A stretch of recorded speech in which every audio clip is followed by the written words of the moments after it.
first saw Grease on the stage on Broadway in the early 70s, and I had this vision of how to do this as a movie. And Alan Carr had taken an option on it, and he'd been shopped it around all the studios, and they all turned it down. And when I saw John Travolta, I thought, he's a movie star.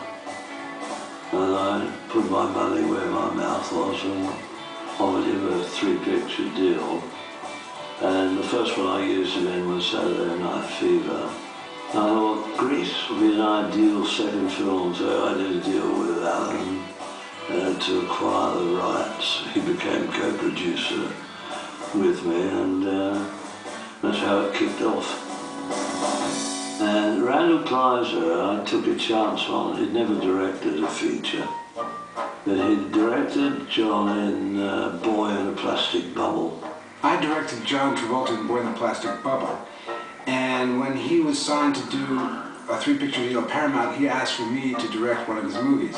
So I had a great rapport with Randall already, so I trusted him. So then I just had to trust that he could make a movie musical, and the thing that Randall did, I felt that was key, was he let us lead the way a lot. I remember wanting to go back to the script, the Broadway script a lot, and he didn't disagree, and it was really the correct thing to do. For me, the hardest part of making the movie was staying true to what I felt Grease was really about, that it was about a pretty tough high school, because I felt that that's what would translate. And I talked to Randall at some length, and I said, I want to keep the high school grittiness of experience in it, and I think we did. Yes, it got a little sugar-coated here and there, but I think we did. Well, I liked the stage production very much. I felt it had to be done differently. You can't take a play and put it right on the screen, because the film is a different medium. A lot of people have tried to make stage plays, and on film, if they look like stage plays, they usually don't make it. So we needed to make it look like a film, make it live the life of a film, and not look like just a stage play.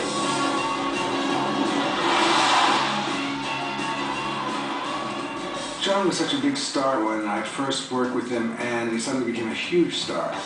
The energy that he had from being this persona in his early days was perfect for Danny Zuko, because he was very charismatic and likable.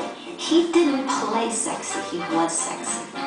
You know, he didn't try to make you feel attracted to him. You just were attracted to him. When I did the play, I got to do Duty, which is a smaller character and a more innocent, naive character. And I always wanted to play Danny, but I wasn't old enough yet in the play to do that. Well, I think it's one of his all-time best performances. He had this charisma, and he knew that character inside out.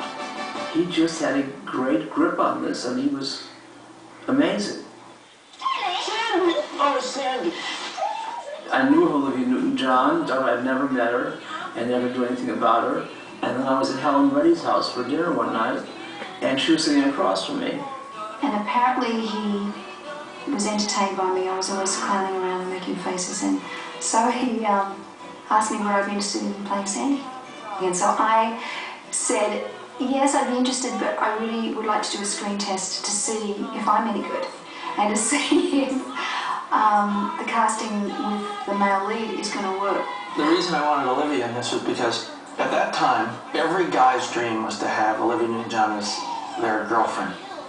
And I'll tell you, I was the same way. And to me, it gave the piece more validity.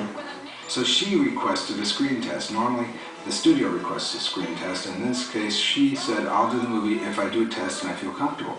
So we did a test. It was the scene in the drive-in. John was very sweet and very helpful to me and made me feel really comfortable, because he was much more experienced at acting than I was. And it just felt right. Screen test was sensational, and she felt very comfortable.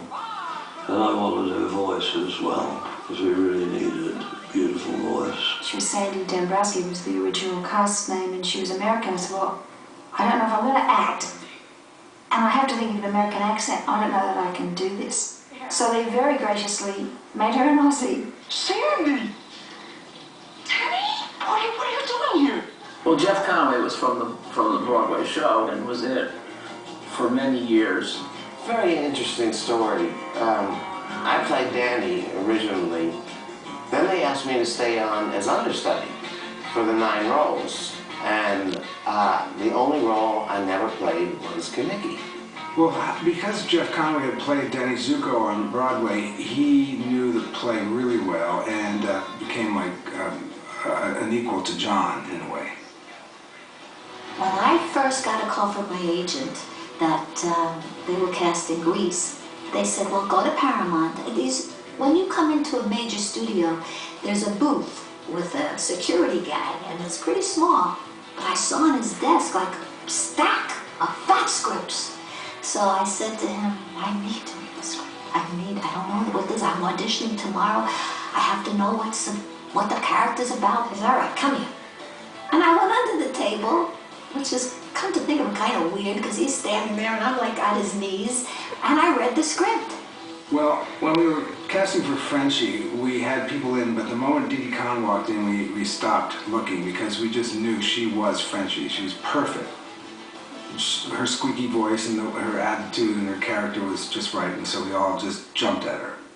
Sandy, why don't we go into the bathroom? My mother will kill me if I get blood all over the carpet. What? Alan Carr was a friend of mine at the time and sort of unofficially manager of mine. And I remember him saying to me, I'm having a lot of trouble casting Rizzo. And I said, yeah. And then there was this weird silence at the other end of the phone.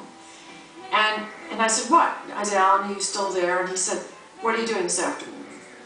And he had this brainstorm, and I went over to Paramount that afternoon. And I walked in, and there was Randall Kleiser and Pat Burge, and it was done. And I went to work Monday morning. When we shot her solo, There Are Worse Things I Could Do, I was really impressed at how she was able to bring so much emotion into that song. And if you watch it carefully, you know, she really does a great job of showing you all these emotions as she sings the song. That's the worst thing I could do.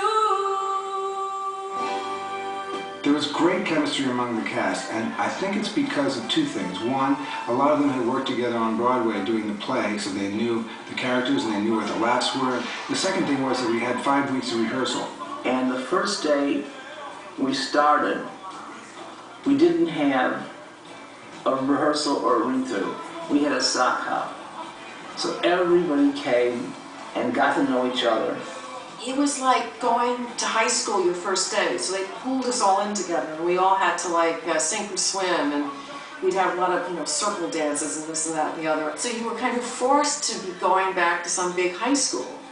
That's where Alan was particularly good with the cast and the cameo people, keeping their spirits up, which is what helps tremendously. Alan Carr was a different kind of producer.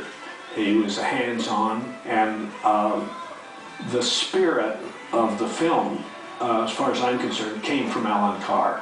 Alan was really alive, and he would come to the set and give us pep talks and get us going, and he really was a motivating force. Because really the energy that was in the cast is what you feel and see on screen, and it was really important, and he obviously realized that. After about 2 days, we saw how terrific the musical numbers were going to be. So we sent a notice around to the studio that you're welcome to come in and watch. On one of the sound stages at Paramount, they set up all the sets for the major numbers, and we performed them for all the executives at Paramount, which was great because we got that energy, performance energy. It was great morale for the studio and certainly for our kids. In the play, it was originally Kaniki singing the song Grease Lightning, but because we had John Travolta and he was a big star, we switched it over to John. And this happened several times to Jeff, unfortunately, because he was now no longer playing Danny, and I think it was, you know, it must have been difficult for him. Hey, Danny, we've been friends a long time, right?